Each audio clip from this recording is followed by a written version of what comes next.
John Harris wiped sweat from his forehead as he stared at the aliens sitting across the table. The room was too hot, but the aliens liked it that way. The Zarkonian ambassador was 7 feet tall with blue skin that glowed in patterns when he spoke.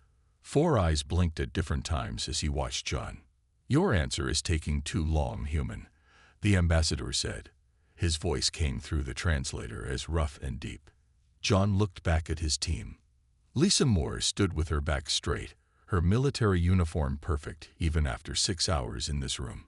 Her eyes told John what he needed to know. Stay strong. Next to her, Peter Wright checked data on his tablet. The scientist had spent years studying the Zarkonians and knew their habits. "We need more time," John said. The ambassador slammed 2 of his 4 hands on the table. "No more time. Your planet has metals we need. Your colonies have resources we want. The deal is simple. Give us 90%, and we let you keep 10%. We protect you from other races who would take everything." Through the large window behind the ambassador, John could see the Zarkonian warships. 20 massive vessels hung in space just beyond Mars. Each one could destroy a city with a single shot. Earth had ships too, but they were smaller and fewer. John took a deep breath. The decision had already been made. All human leaders had voted 2 days ago after months of secret meetings. Now it was time to deliver their answer. "I have our response," John said, standing up. He straightened his blue diplomatic jacket and looked the ambassador directly in his upper eyes, the ones that showed emotion. "The people of Earth reject your terms." The room went quiet. Even the soft hum of the ship's engines seemed to stop. "You reject?"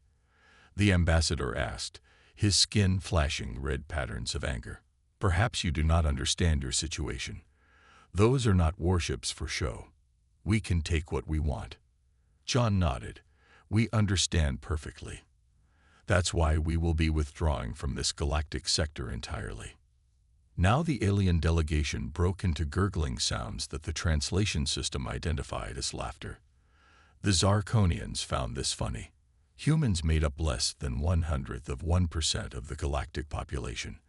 They had only reached space travel capability 200 years ago, while other races had been traveling between stars for thousands of years. "Where will you go, little humans?" asked a smaller alien from the back of the delegation. "That's not your concern," John replied. "You have 7 Earth days to reconsider and offer a fair alliance. After that, all human presence will vanish from known space." The ambassador stood up, towering over John. "You think this is a game? You have no hidden powers. Our scans show all your technology. Your weapons are basic. Your ships are slow." John smiled slightly. "There's an old Earth saying, 'Don't judge a book by its cover.'" "What does that mean?" the ambassador demanded. "It means things aren't always what they seem." John picked up his briefcase.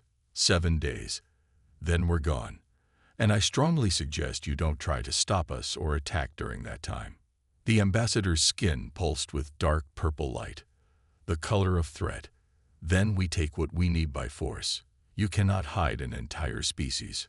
As John turned to leave with his team, he paused at the door. Another old Earth saying, "Be careful what you wish for." In his ear, the tiny communication device buzzed. A message from Earth Command. "Evacuation Protocol Omega is now active. All colonies notified. Phase 1 beginning."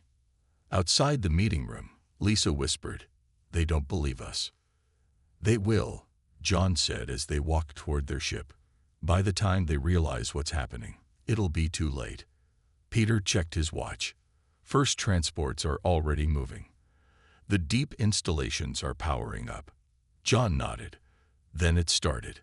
"The next time we sit at a table with aliens, we'll be the ones making terms." Their small diplomatic vessel detached from the Zarkonian mothership and turned toward Earth. Behind them, the aliens continued their meeting, still laughing at the foolish humans and their empty threats. They had no idea what was coming. Kate Daniels stood on the bridge of the Northern Star, her hands gripping the back of her captain's chair. Through the large front window, She watched hundreds of people moving in orderly lines into the transport ships. The blue-white surface of Europa, Jupiter's ice moon, glowed beneath them. The evacuation of the research base was happening faster than expected. "How many more to go?" Kate asked, turning to her first officer. Daniel Clark checked the numbers on his screen. 212 people left on the surface. Equipment is at 86% loaded. We're ahead of schedule by 20 minutes. Kate nodded and walked to the side window. From here, she could see the Zarkonian cruiser watching them from a distance. The alien ship was 3 times larger than the Northern Star, with weapons that could cut through their hull in seconds. But so far, it just watched. "They still think we're running away in fear," Kate said quietly. Sam Green, her communications officer, looked up from his station. His fingers moved quickly over the control panel as messages came in from all over the solar system. "Captain, Mars colony reports complete evacuation. The lunar bases are at 95%. And," he paused, listening to his earpiece, "Earth reports 93% completion. The deep-sea colonies are coming up now." Kate felt a small smile form on her lips. The plan was working perfectly. Humanity was disappearing right under the aliens' noses, and they had no idea what was really happening. "What about Dr. White's team?" Kate asked. Sam checked another message. "All installations are ready and on standby." Kate walked to the front of the bridge where a large screen showed the status of the evacuation across the solar system. Thousands of green dots represented human ships leaving their positions. Some headed toward Earth, but many were taking different paths, spreading out in all directions. "Are the paths clear?" she asked her navigation officer, Paul Bennett. Paul nodded, his eyes not leaving his screen. "All routes confirmed clear. The stealth systems are working. Most of our ships aren't even showing up on standard scans." Kate thought about the years of planning that had gone into this moment. The secret construction of ships that could hide from alien sensors. The development of the displacement technology. The training of every human to know exactly what to do when the signal came. No one had thought it would happen so soon. The plan was supposed to be a last resort, a final option if diplomacy failed. But the Zarkonians had pushed too hard, too fast. "Message from the surface. Captain," Sam called out. "Last group is boarding now. Base commander reports all sensitive technology has been removed or destroyed as ordered." Daniel looked up from his station. "Do you think the aliens will figure it out before it's too late?" Kate shook her head. "They don't understand humans. They see us as weak because we're smaller in number and our technology isn't as advanced. They don't realize our strength comes from working together." A new alert sounded, and Sam checked the message. "Captain, Earth Command has activated Phase 2. All ships are to proceed to their designated jump points after evacuation is complete." Kate felt a chill run down her spine. Phase 2 meant there was no going back. Once they reached the jump points, the displacement would begin. Humanity would shift slightly out of phase with normal spacetime, becoming invisible and untouchable to the rest of the galaxy. "Northern Star acknowledges Phase 2, she said formally. "Tell Earth Command we'll be ready."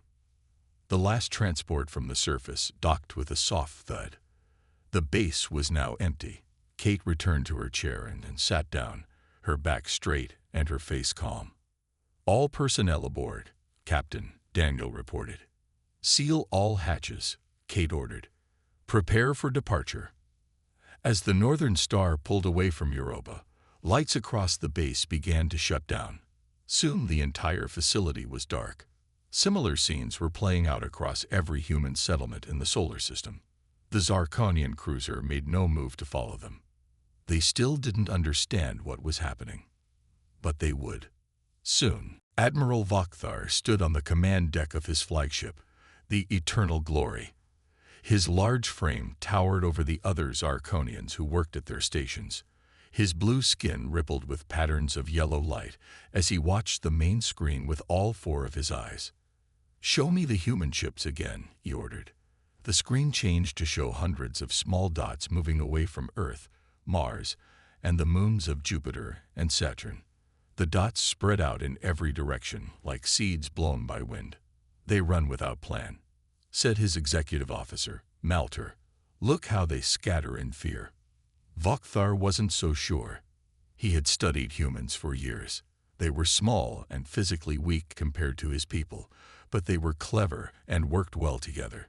This didn't feel right. Calculate their paths, he ordered. I want to know where they're going. The ship's computer worked for several minutes.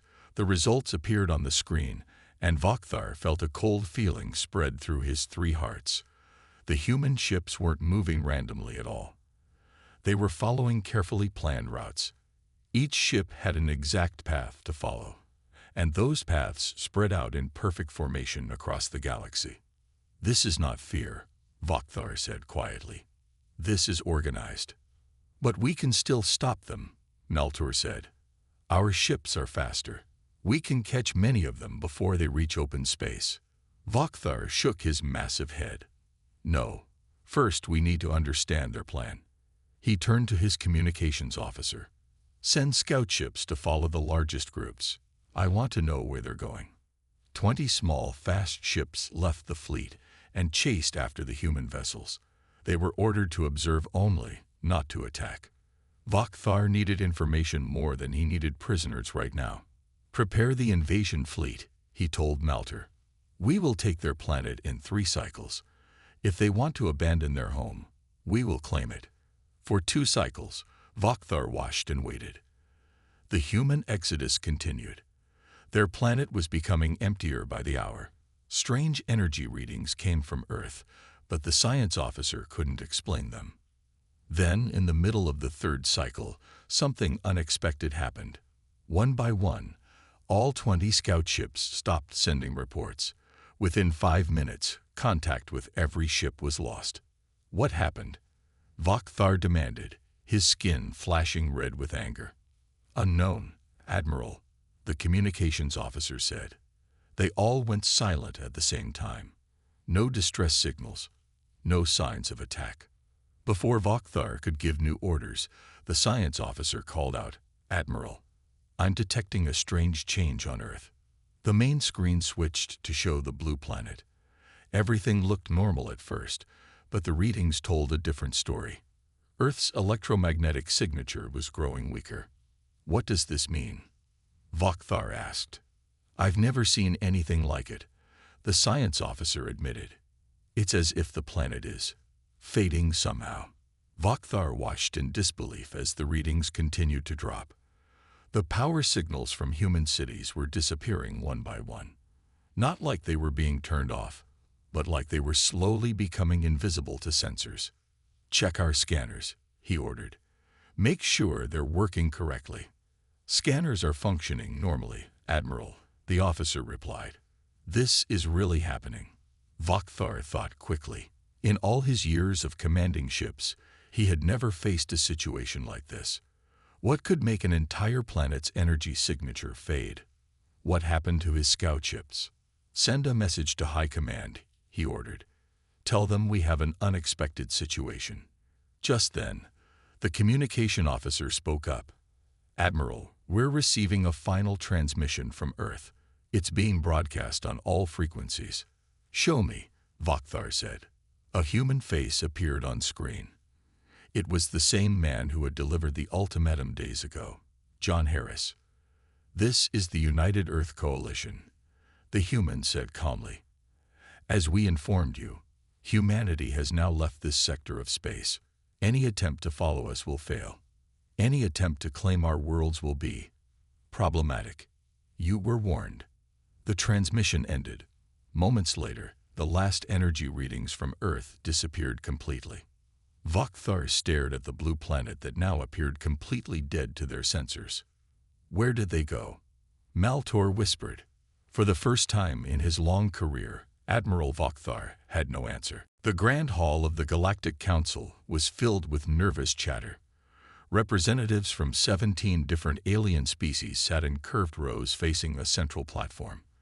The room was designed to fit beings of all shapes and sizes, from the tiny Mindurians who barely reached 2 feet tall to the massive Cronins who needed special reinforced seats. Chairwoman Silterra, a tall Arcturian with silver skin and no hair, called the emergency meeting to order.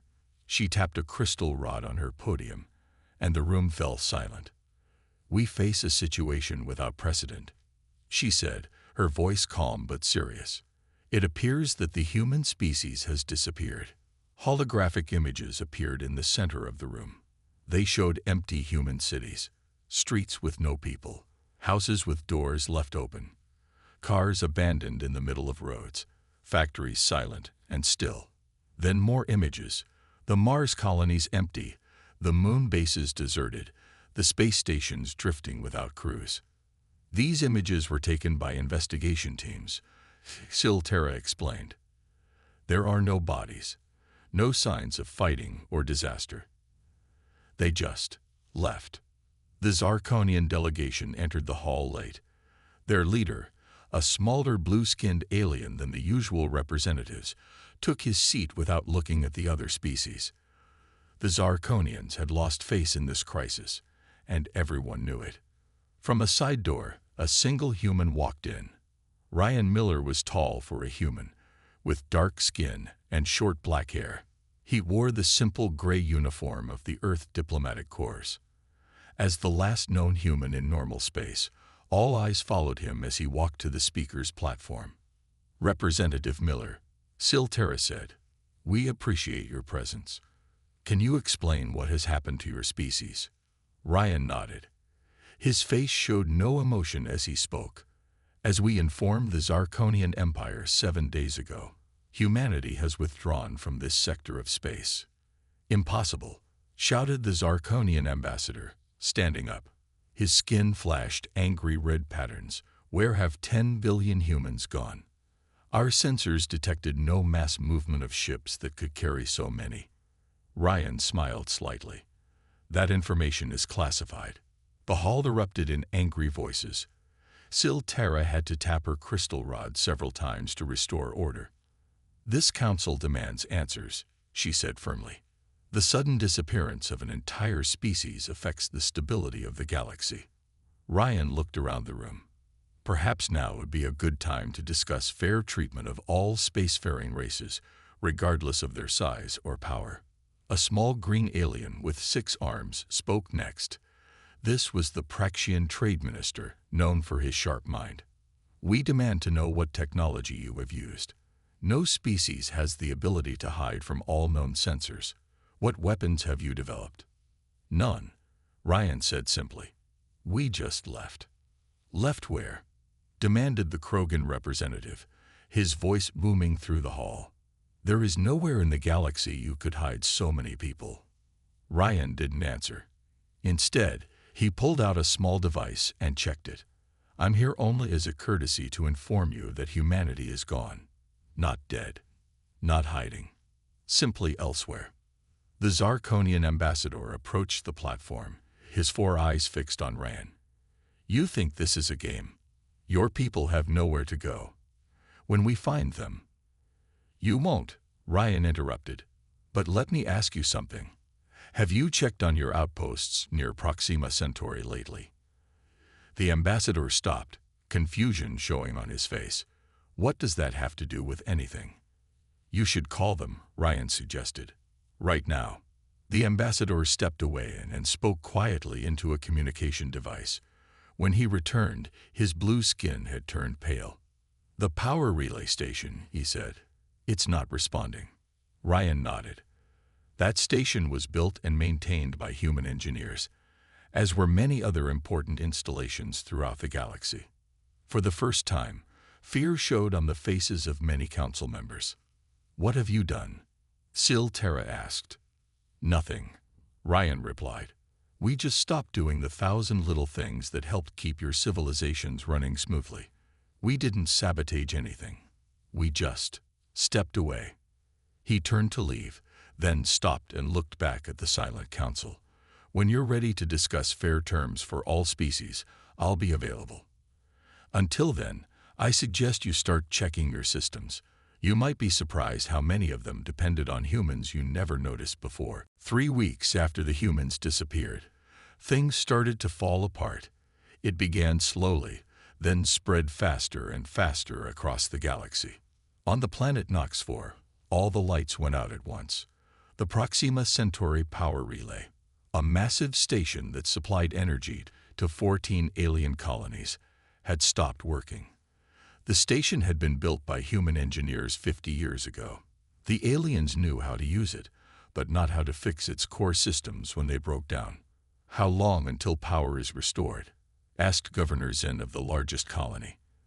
The chief technician lowered all 4 of his eyes. "We don't know. The station's main computer used human programming that we never fully understood." Meanwhile, across the galaxy, doctors were running out of medicine. The automated production facilities in the Epsilon sector had shut down. These factories, designed by human biochemists, made treatments for many alien diseases. Without the regular supply, people started getting sick. "We need the formula for the lung treatment," yelled a draconian hospital director. "Why don't we have it in our files?" "The humans always handled that part," her assistant explained. "They said it was too complex to transfer ownership."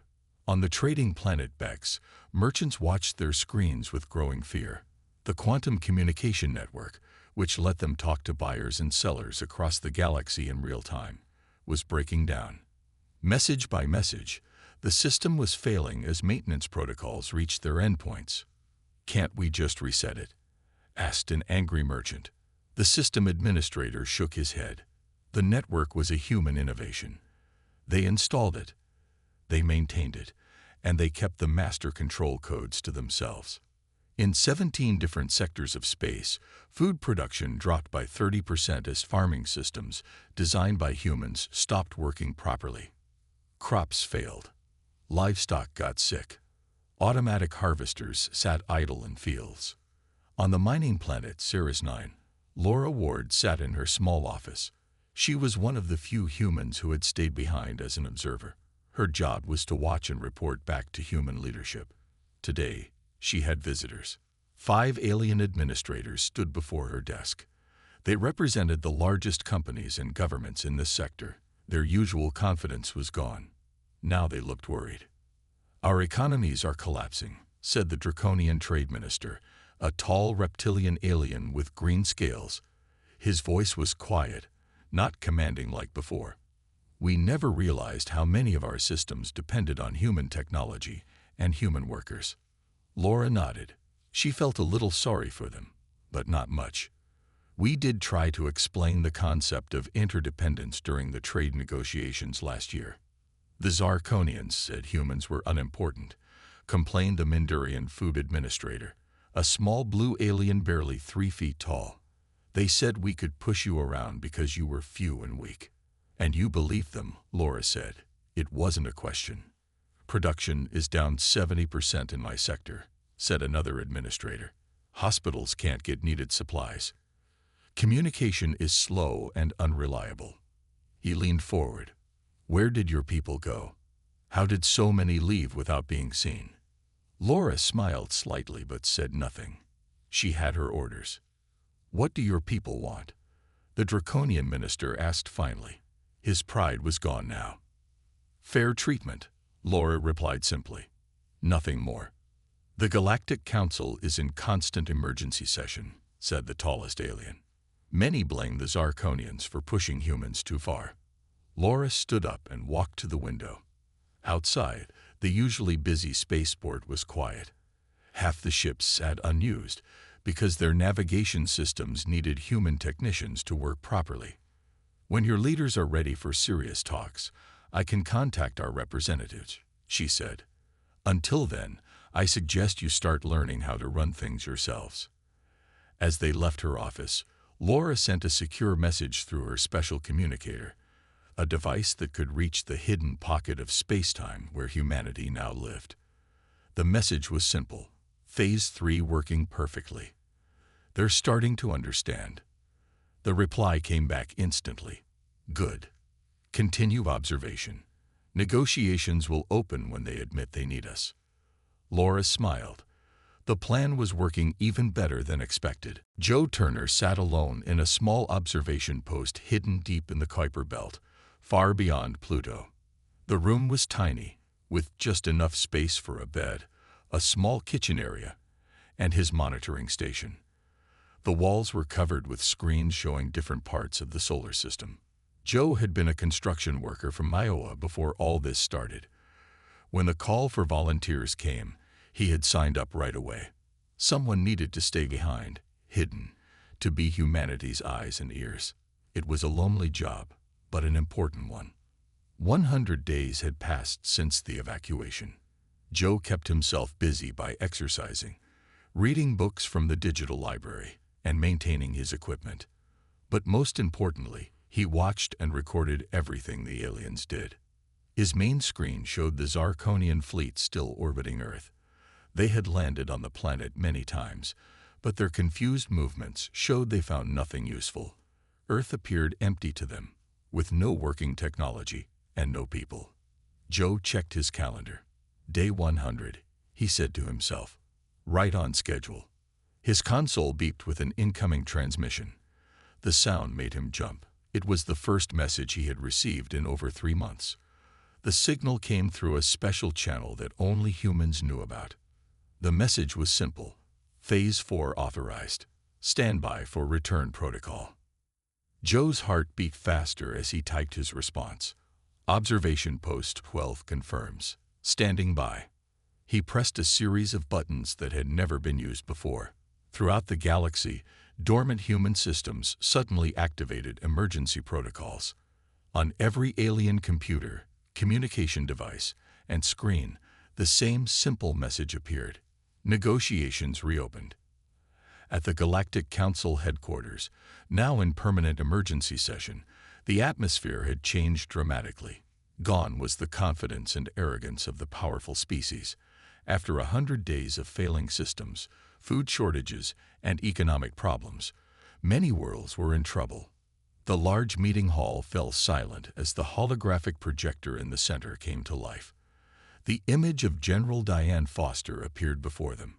She was in her 60s, with short gray hair and a face that showed both strength and wisdom. I am General Diane Foster of the United Earth Coalition, she said. 100 days ago, humanity withdrew from galactic society after being threatened by the Zarkonian Empire with the silent approval of this council. Many representatives looked down, unable to meet her eyes even in hologram form. Today, we are prepared to resume our place in the galaxy under the following non-negotiable terms, she continued. What followed surprised many aliens who expected harsh demands or even threats. Instead, General Foster outlined a comprehensive treaty ensuring fair resource exchange, technological cooperation, and mutual defense. Everything humanity had sought before their disappearance. These terms protect not just humans, but all species, she explained. No more will the strong prey on the weak. No more will technological advantage be used to bully smaller civilizations. The Zarkonian delegation, now led by a new, more moderate ambassador, was the first to speak. The Zarkonian Empire accepts these terms, he said, his skin showing patterns of blue that indicated sincerity. We have learned a costly lesson. One by one, the representatives of other species stood and accepted the treaty. In his small observation post, Joe watched the proceedings with a smile. He had another message to send. They've accepted. Unanimous agreement. The reply came quickly. Well done, Observer Turner. Prepare for Phase 5. The return. Joe felt a weight lift from his shoulders. Soon, he wouldn't be alone anymore. Soon, humanity would return from their hidden sanctuary, the pocket dimension, where they had waited patiently for the galaxy to recognize their true value. He looked at Earth on his screen. In a few days, the empty planet would be full of life again. The cities would light up. The farms would grow food. The factories would produce goods. And this time, humans would be respected as equals. We did it, Joe whispered to himself. We really did it. 6 months later, Frank Watson stood nervously at the doorway of the transport ship. He wore his best clothes, a simple blue shirt and black pants. Through the window, he could see the huge space station hanging in the darkness. Harmony Station was beautiful, with its rotating rings and glowing lights. "First time in space?" asked the pilot, a friendly woman named Carol. Frank nodded. "First time meeting aliens too. I never left Earth before all this happened." Frank was a farmer from Nebraska. He grew corn and raised a few cows on land his family had owned for generations. He never imagined he would be chosen as one of the first ordinary humans to visit the new shared station. The ship docked with a gentle bump. Frank took a deep breath and walked through the doorway into the station. The main hall was huge, with a high ceiling and walls made of a clear material that showed the stars outside. Creatures of all shapes and sizes moved around the room. Some had multiple arms, others had scales or fur, and many had skin colors Frank had never seen before. A young Zarkonian approached him. The alien was shorter than most of his kind, with light blue skin that glowed with gentle patterns. He bowed slightly to Frank. "Welcome to Harmony Station, Mr. Watson," the alien said. "I am Keltor, your guide for today." Frank tried not to stare. 6 months ago, the Zarkonians had been enemies threatening to take Earth's resources by force. Now this one was bowing to him. "Thank you," Frank said, remembering his training. "I'm honored to be here." As they walked through the station, Frank saw humans and aliens working together.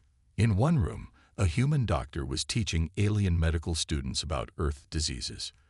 In another, alien engineers showed human scientists how to use advanced space travel technology. "It's amazing how much has changed," Frank said. Keltor nodded. "The vanishing, as we call it, changed everything. My people thought humans were unimportant. We were very wrong." They stopped at a large window overlooking a garden area where plants from a dozen worlds grew together. Frank noticed how alien children played with human children, learning each other's games. "How did you do it?" Keltor asked quietly. "How did billions of humans vanish without a trace?